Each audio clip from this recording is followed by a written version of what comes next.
18 years ago on this day, we vowed we would remember, and we have kept that promise. We come together again in this place to remember and to reflect on the historic tragedy of events on September 11th, 2001, and the horrific loss of life.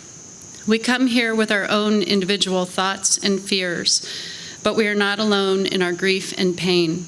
We are a community who remembers and supports one another.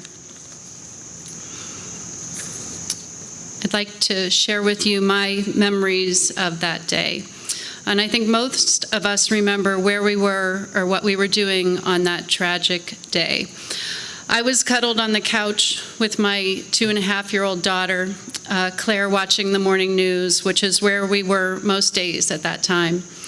But that's not where I was supposed to be that day. I was supposed to be in the Fashion District in New York City with my best friend from 5th grade. Who invited me to tag along on a business trip with her. Now, if my mother were sitting here, she would whisper to you that Jessie was my wild friend growing up. And if Jessie were here, she would wholeheartedly agree with my mom.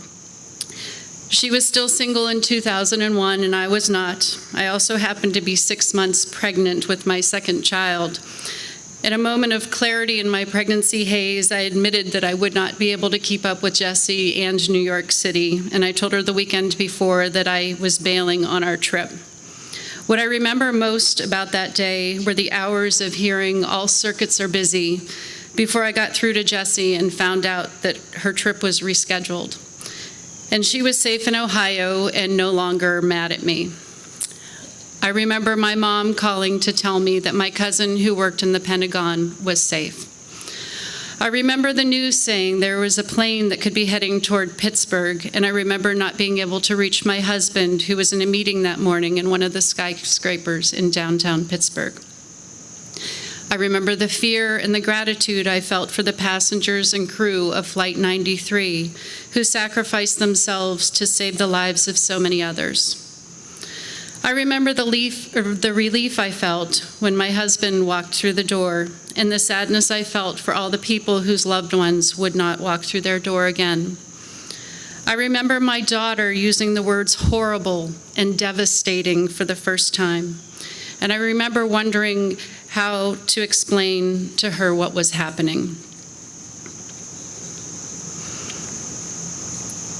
I remember worrying about the world in which my children were going to grow up, because our world changed on September 11th, 2001. To my daughter and most of us, monsters were very real that day, but so were the heroes, the first responders, the police, the firefighters and emergency personnel, our military, all those people who put themselves in harm's way to save the lives of men and women who were just going about their day, who found themselves in the middle of what could only be described as a nightmare.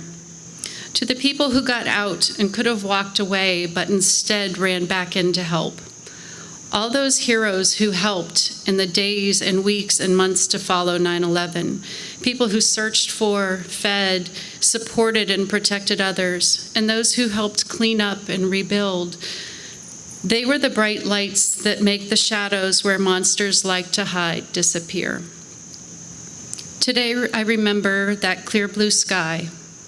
I remember how fortunate I was that everyone I loved was safe. And I will never forget the men and women who were lost, and those who survived but continue to struggle today. It is my hope that they and their families can feel the strength, love, and prayers of every single person who takes a moment this morning to remember.